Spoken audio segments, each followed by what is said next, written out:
Political സിനിമകൾ എന്നും വളരെ കൗതുകത്തോടെയാണ് നമ്മൾ മലയാളികൾ ഏറ്റെടുത്തിട്ടുള്ളത്.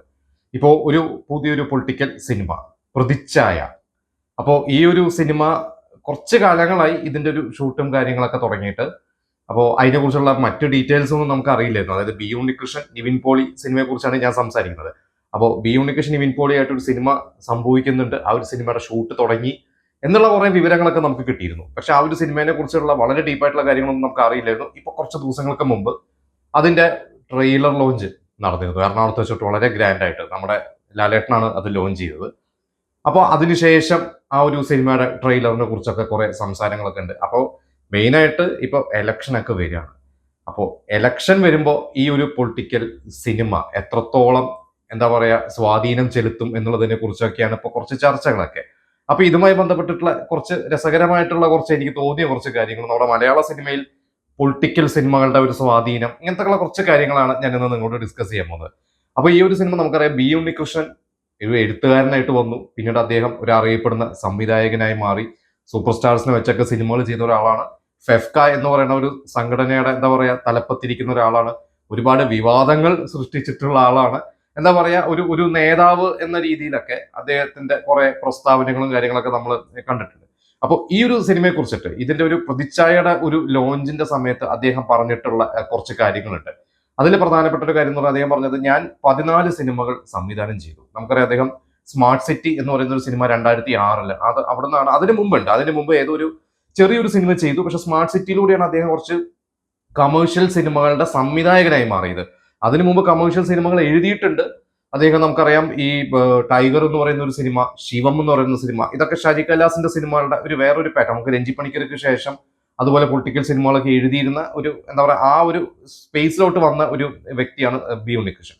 അതിനുശേഷമാണ് അദ്ദേഹം എന്താ പറയുക സംവിധായകനായി മാറിയത്. പിന്നെ മോഹൻലാലിനെ മമ്മൂട്ടിനെ വെച്ചൊക്കെ സിനിമകൾ ചെയ്തിട്ടുണ്ട്. അപ്പോൾ അതില് നിവിൻ പോളിയെ വെച്ചിട്ട് അദ്ദേഹം ചെയ്യുന്ന ഒരു സിനിമയാണ്. നിവിൻ പോളിയും ബി ഉണ്ണികൃഷ്ണൻ ആദ്യമായിട്ട് ഒന്നിക്കുന്ന ഒരു സിനിമയാണ്.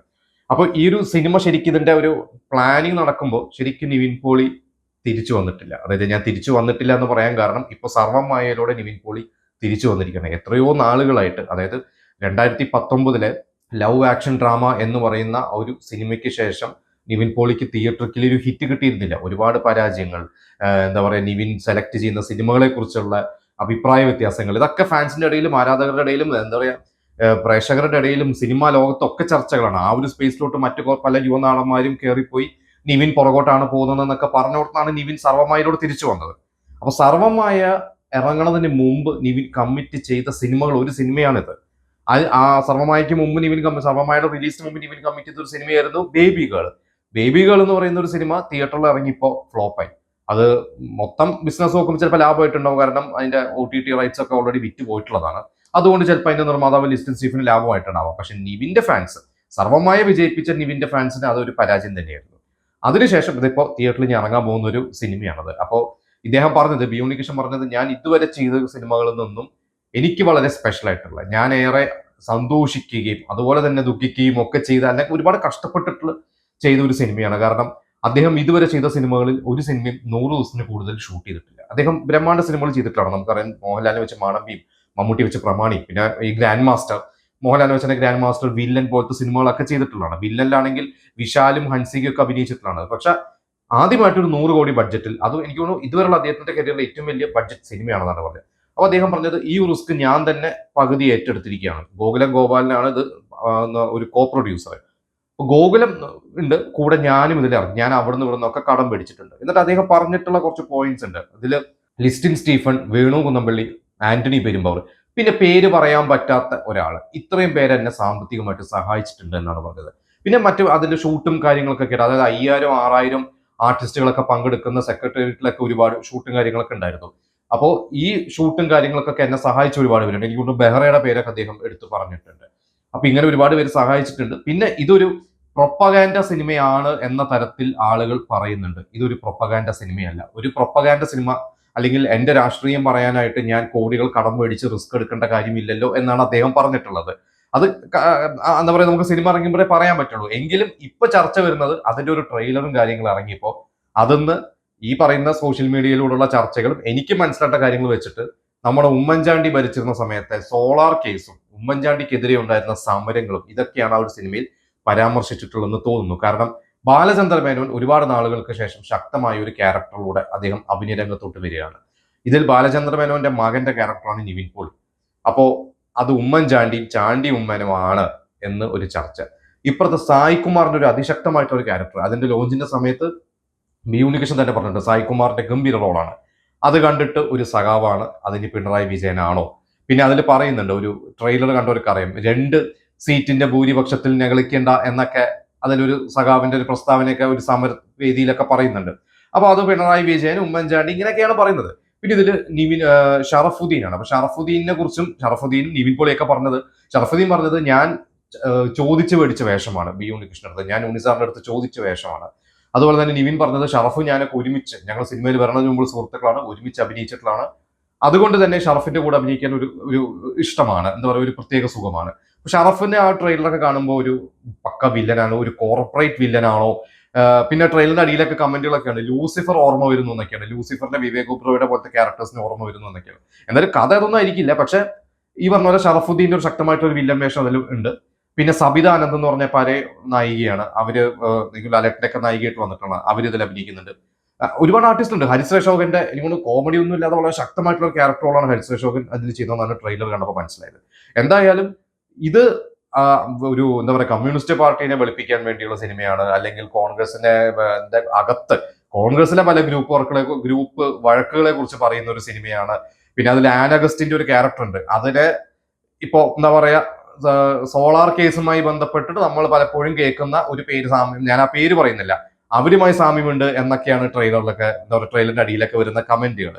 പിന്നെ നിവിൻ പോളി വളരെ ഗംഭീരമായിട്ട് ഇത് ചെയ്തിട്ടുണ്ട് എന്ന് ബി ഉണ്ണികൃഷ്ണൻ അവകാശപ്പെടുന്നു. അദ്ദേഹം പറഞ്ഞ, നിവിൻ നമ്മൾ സ്ക്രിപ്റ്റ് പറയുമ്പോൾ അല്ലെങ്കിൽ സീൻ പറയുമ്പോൾ വളരെ ലേസി ആയിട്ട് തോന്നും, പക്ഷെ അദ്ദേഹം പെർഫോം ചെയ്യുമ്പോൾ മാജിക് സംഭവിക്കുന്നു, അത് മോഹൻലാലിൽ കണ്ടിട്ടുള്ളതാണ് എന്നാണ് അദ്ദേഹം പറഞ്ഞത്. അപ്പൊ നിവിനും ഇതൊരു, എനിക്ക് തോന്നുന്നു നിവിൻ ഒരു സർവമായ ഒരു ഫീൽ ഗുഡ് മൂവിയാണ്, അതൊരു ഹിറ്റ് കിട്ടി. ബേബികളപ്പുറത്ത് ഓക്കെ, അത് അങ്ങനെ ഇങ്ങോട്ട് പോയി. പക്ഷെ ഇതിന്റെ ഒരു വിജയം പരാജയവും നിവിനെ ബാധിക്കും. കാരണം ഇത് വിജയിച്ചാൽ ഒരു നിവിൻ വേറൊരു ലെവലിലോട്ട് പോകും. കാരണം നമുക്കറിയാം ഇപ്പൊ പൊളിറ്റിക്കൽ സിനിമകൾ മലയാളത്തിൽ ഇല്ല. അപ്പൊ മലയാളത്തിലെ പൊളിറ്റിക്കൽ സിനിമകളുടെ ഒക്കെ ലിസ്റ്റ് എടുത്തു കഴിഞ്ഞാൽ പണ്ടുണ്ട്, നമുക്കറിയാം സ്ഥലത്തെ പ്രധാന പയ്യൻസ്, അതിൽ ജഗദീഷ് അതുവരെ കോമഡിക്ക് ചെയ്ത് നടന്നിരുന്ന ജഗദീഷിനാണ് ഷാജി കൈലാസ് രഞ്ജിത്ത് പണിക്കർ അഭിനയിച്ചു. ശക്തമായിട്ടാണ് ജഗദീഷ് അതിൽ പെർഫോം ചെയ്ത, പടം സൂപ്പർ ഹിറ്റ് ആയിരുന്നു. പിന്നെ നമുക്കറിയാം സുരേഷ് ഗോപി ഒരുപാട്, അത് നമുക്ക് സുരേഷ് ഗോപി പോലീസ് വേഷമായിരുന്നു. ഇടയ്ക്ക് പതാക പോലത്തെ ചില സിനിമകളിലൊക്കെ, രാഷ്ട്രം പോലത്തെ സിനിമകളൊക്കെ രാഷ്ട്രീയക്കാരുടെ വേഷം ചെയ്തിട്ട് ഒരു രാഷ്ട്രീയം പറയുന്ന സിനിമകളിൽ പോലീസ് വേഷം, അനീതിക്കെതിരെ പോരാടുന്ന പോലീസ് വേഷമാണ് സുരേഷ് ഗോപി ചെയ്തിട്ടുള്ളത്. പിന്നെ മോഹൻലാൽ നമുക്കറിയാം ഭൂമിയിലെ രാജാക്കന്മാരും ലാൽ സലാമും രക്തസാക്ഷികൾ സിന്ദാബാദ് നമ്മുടെയൊക്കെ മനസ്സിൽ പതിഞ്ഞിട്ടുള്ളത്. മമ്മൂട്ടിയാണെങ്കിൽ നയം വ്യക്തമാക്കുന്നു എന്ന് പറഞ്ഞ സിനിമയിൽ അതൊരു ഫാമിലിയാണ്, ഒരു രാഷ്ട്രീയക്കാരന്റെ ഫാമിലിയാണ് അതിൽ പറഞ്ഞിരിക്കുന്നത്. പിന്നെ സ്റ്റാലിൻ ശിവദാസ് എന്ന് പറഞ്ഞ സിനിമ ചെയ്തു. പിന്നെ ഈ അടുത്ത് 1 എന്ന് പറയുന്ന ഒരു സിനിമ മമ്മൂട്ടി ചെയ്തു. ഇങ്ങനെ ഒരുപാട് പേരുണ്ട്, നമുക്കറിയാം ഒരുപാട് പേര് നമ്മുടെ മലയാളത്തിൽ പൊളിറ്റിക്കൽ സിനിമകൾ, അതായത് ഒരു വെള്ളയും വെള്ളയിട്ട് അല്ലെങ്കിൽ മുണ്ട് മടക്കി കുത്തിയിട്ടുള്ള തീപ്പൊരി ഡയലോഗുകൾ പറയുന്ന നായകന്മാരെയൊക്കെ ഇവിടെ വിജയിച്ചിട്ടുണ്ട്, ഗംഭീരമായിട്ടുള്ള ചെയ്തവരൊക്കെ വിജയിച്ചിട്ടുണ്ട്. അത് ജഗദീഷ് ഉൾപ്പെടെ. ജഗദീഷ് തന്നെ പറഞ്ഞു, സുരേഷ് ഗോപി മമ്മൂട്ടിയൊക്കെ പെർഫോം ചെയ്യുന്നിടത്താണ് ഞാൻ വന്നിട്ട് തീപ്പൊരി ഡയലോഗ് പറയുന്നത്. പക്ഷെ ജഗദീഷേതന്റെ ആയ രീതിയിലാണ് അത് പറഞ്ഞത്. രഞ്ജിത്ത് പണിക്കർ ആ ഒരു മീറ്ററിലാണ് ജഗദീഷിന് വേണ്ടി പ്ലേസ് ചെയ്തിട്ടുള്ളത്. ഈ ഒരു സിനിമയിൽ നമുക്കറിയില്ല ഇനിയിപ്പോ തീപ്പൊരി ഡയലോഗുകളൊക്കെ ഉണ്ടാവുമോ എന്നുള്ളത്. ഇതിനപ്പോൾ ആളുകൾ ഇന്നത്തെ ജനറേഷൻ കമ്പയർ ചെയ്യുന്നത് രാമലീലയും ലൂസിഫറൊക്കെ ആയിട്ടാണ്. രാമലീല ദിലീപ് ഗംഭീരമായിട്ട് ചെയ്തിട്ടുള്ളതാണ്. അതിനു മുമ്പ് ദിലീപ് ലയൺ എന്ന് പറയുന്ന സിനിമ. പക്ഷെ അതൊക്കെ ദിലീപിന് വേണ്ടി, നമുക്കൊരിക്കലും സുരേഷ് ഗോപിയോ മമ്മൂട്ടിയോ മോഹൻലാലോ ചെയ്യുന്ന പോലെയല്ല മറ്റൊരു നടൻ ദിലീപൊക്കെ ചെയ്തിട്ടുള്ളത്. അപ്പൊ ഇത് നിവിൻ ഇത് പറഞ്ഞ പോലെ അവരെ മനസ്സിൽ കണ്ട് എഴുതിയ സ്ക്രിപ്റ്റ് ആവാതെ നിവിന് വേണ്ടി അദ്ദേഹം എഴുതിയിട്ടുണ്ടെങ്കിൽ അതെന്തും നല്ലതായിരിക്കും. അദ്ദേഹം പറഞ്ഞ 2009 ഷാരിസ് മുഹമ്മദ് എന്ന് പറയുന്ന റൈറ്റർ ഇതിന്റെ ഒരു കഥ പറഞ്ഞപ്പോൾ ഇതിലെ ഒരു മുഹൂർത്തം, ഒരു സീൻ പുള്ളിക്ക് ഇഷ്ടപ്പെട്ടു ബി ഉണ്ണികൃഷ്ണൻ. എന്നിട്ട് ആ ഒരു സീൻ ഞാൻ എടുത്തോട്ടെ എന്ന് വെച്ചിട്ട് അത് വെച്ചിട്ട് ഇദ്ദേഹം സ്ക്രിപ്റ്റ് എഴുതി ബി ഉണ്ണികൃഷ്ണൻ. അന്ന് മുതൽ അദ്ദേഹം ഈ ഒരു സിനിമയുമായി സഞ്ചരിക്കുകയാണ്. എന്നിട്ട് പറഞ്ഞത്, ഞാൻ പല ആളുകളെ അപ്രോച്ച് ചെയ്തു, ആ ആളുകളുടെ പേരൊന്നും പറഞ്ഞില്ല, പക്ഷെ അതിൽ ഒരാൾ നിവിനായിരുന്നു. നിവിന്റെ അടുത്ത് ഞാൻ പറഞ്ഞു, പിന്നീട് കുറെ ചർച്ചകൾ വന്നു. പിന്നെ ഈ പറഞ്ഞ ഷാരിസ് മുഹമ്മദും കണ്ണൂർ സ്കോഡിന്റെ റൈറ്റേഴ്സിലെ ഒരാളായ മുഹമ്മദ് ഷാഫി, സ്റ്റെഫി സേവിയർ, അതുപോലെ തന്നെ ദേവദത്ത് ഷാജി, ഇവരൊക്കെ ഞാൻ ഇതിൽ ക്രിയേറ്റീവ് കോൺട്രിബ്യൂട്ടേഴ്സ് ആയിട്ടുണ്ട്. എൻ്റെ ഒരു ടീമാണ്, എൻ്റെ ഒരു ടീം വർക്കും കൂടിയാണ്. പക്ഷെ ഇതിന്റെ പരാജയവും വിജയവും എന്തായാലും അത് എന്റെ പൂർണ്ണ ഉത്തരവാദിത്തമാണ്. എന്നെ ഒരുപാട് പേര് ഇതിൽ ഹെൽപ്പ് ചെയ്തിട്ടുണ്ട് എന്ന് അദ്ദേഹം പറഞ്ഞിട്ടുണ്ട്. പിന്നെ പറഞ്ഞിട്ടുണ്ട് ലിസ്റ്റിൻ സ്റ്റീഫൻ, അദ്ദേഹം ഈ ഒരു സിനിമ സംഭവിക്കാനും ഇതിപ്പോ ഇറങ്ങാനും ഒക്കെ വലിയൊരു കാരണക്കാരനാണ്. ഈ ട്രെയിലറിന്റെ ലോഞ്ചിന്റെ സമയത്ത് ലിസ്റ്റിൻ ബി ഉണ്ണികൃഷ്ണനെ എന്താ പറയാ, ഒന്ന് കളിയാക്കുന്ന രീതിയിൽ ഒരു പ്രസ്താവനയൊക്കെ ഇറക്കിയിരുന്നു. അതായത് ഒരുപാട് പേരെ ബാൻ ചെയ്യുന്നതിന്റെ ഇടയ്ക്കാണ് ഉണ്ണിച്ചേട്ടൻ ഈ പടം ഡയറക്ട് ചെയ്യേണ്ട അവസ്ഥ വന്നതെന്ന് പറഞ്ഞ് കളിയാക്കി. ബി ഉണ്ണികൃഷ്ണൻ അപ്പൊ തന്നെ തിരിച്ചടിച്ചു. ഇന്നെങ്കിലും മാന്യമായിട്ട് ലിസ്റ്റിന് പെരുമാറുന്നു ഞാൻ വിചാരിച്ചു, പക്ഷെ ലിസ്റ്റിന് തനി സ്വഭാവം കാണിച്ചു എന്ന രീതിയിൽ. പക്ഷെ അതൊക്കെ ഒരു തമാശ, സോഷ്യൽ മീഡിയയിൽ അത് ലിസ്റ്റിനെതിരെ സൈബർ അറ്റാക്കും ബി ഉണ്ണികൃഷ്ണൻ സപ്പോർട്ട് ചെയ്തിട്ടൊക്കെയാണെങ്കിലും ഇവർ തമ്മിൽ അതൊരു തമാശയായിട്ട് മാത്രമേ പറഞ്ഞിട്ടുള്ളൂ എന്നാണ് എനിക്ക് മനസ്സിലായിട്ടുള്ളത്. കാരണം വളരെ കാര്യമായിട്ടാണ് ലിസ്റ്റിന് ബി ഉണ്ണികൃഷ്ണൻ ഇതിൽ പറഞ്ഞിരിക്കുന്നത്. ട്രെയിലർ ലോഞ്ചിനെ അത്ര സഹായിച്ചിട്ടുണ്ട്. മോഹൻലാലിനെ കുറിച്ചുണ്ട്. മോഹൻലാൽ പറഞ്ഞത് ഇതിൽ എന്തൊക്കെ ഒളിഞ്ഞിരിപ്പുണ്ട്, ഞാൻ വളരെ പ്രതീക്ഷയോടാണ് കാത്തിരിക്കുന്നത്. പിന്നെ ബി ഉണ്ണികൃഷ്ണൻ പറഞ്ഞു എനിക്ക് രാഷ്ട്രീയമുണ്ട്, പക്ഷെ എന്റെ രാഷ്ട്രീയം പറയാനല്ല ഈ സിനിമ. രാഷ്ട്രീയം എന്ന് പറഞ്ഞാൽ ഇതിൽ ഇപ്പോൾ വ്യക്തികളില്ല, പ്രതിച്ഛായകൾ മാത്രമാണ്. പിന്നെ നമുക്കറിയാം സോഷ്യൽ മീഡിയയും സൈബർ അറ്റാക്കും ആ ഒരു രീതിയിൽ പൊളിറ്റിക്സിലോട്ടൊക്കെ മാറുന്ന സമയത്ത് ഇതിൽ വളരെ പ്രസക്തിയുണ്ട്. ഞാൻ പറയാൻ ഉദ്ദേശിക്കുന്ന കുറച്ച് രാഷ്ട്രീയങ്ങൾ ഇതിൽ പറഞ്ഞിട്ടുണ്ട്, പക്ഷെ ഇതൊരു പ്രൊപ്പഗാൻഡ സിനിമയല്ല എന്നാണ് ബി ഉണ്ണികൃഷ്ണൻ പറഞ്ഞിരിക്കുന്നത്. പ്രൊപ്പഗാൻഡ സിനിമകൾ നമുക്കറിയാം ഇവിടെ ഒരുപാട് വന്നിട്ടുണ്ട്. പ്രൊപ്പഗാൻഡ എന്ന് അവർ ഓപ്പണായിട്ട് സമ്മതിച്ചില്ലെങ്കിലും അത്തരത്തിലുള്ള സിനിമകളൊക്കെ ഒരുപാട് വന്നിട്ടുണ്ട്. ഇപ്പോഴും നമുക്കറിയാം ഇപ്പൊ കേരള സ്റ്റോറി എന്ന് പറയുന്ന അതിന്റെ രണ്ടാം ഭാഗത്തെ കുറിച്ചൊക്കെ ഒരുപാട് വിമർശനങ്ങൾ വരുന്നുണ്ട്. അത് സംഭവിച്ച കഥയാണെന്ന് ഒരു വിഭാഗവും, എന്നാൽ അതല്ല കേരളത്തിനെ മോശമായി കാണിക്കാനാണെന്ന് ഒരു വിഭാഗവും പറയുന്നുണ്ട്. എന്തായാലും പ്രതിച്ഛായ തിയേറ്ററിന്റെ എക്സാക്ട് ഡേറ്റ് അറിഞ്ഞിട്ടില്ല. എനിക്ക് തോന്നുന്നു വിഷുവിനോടനുബന്ധിച്ച് തിയേറ്റർ ഉണ്ടാവുന്നതാണ്. അങ്ങനെയാണ് വമ്പൻ സിനിമകളുടെ ഇടയ്ക്കാണ് ഇറങ്ങാൻ പോകുന്നത്. ഇവിടെ എന്താ പറയാ, നമുക്ക് കന്നഡയിലെ യാഷിന്റെ സിനിമയും ടോക്സിക്കും ദുരന്തർ 2-ഉം അതുപോലെ തന്നെ ഇവിടെ ആട് 2 ഒക്കെ ഉള്ള സമയത്താണ് ഇറങ്ങാൻ പോകുന്നത്. എങ്കിലും സമ്മർ വെക്കേഷനാണ്.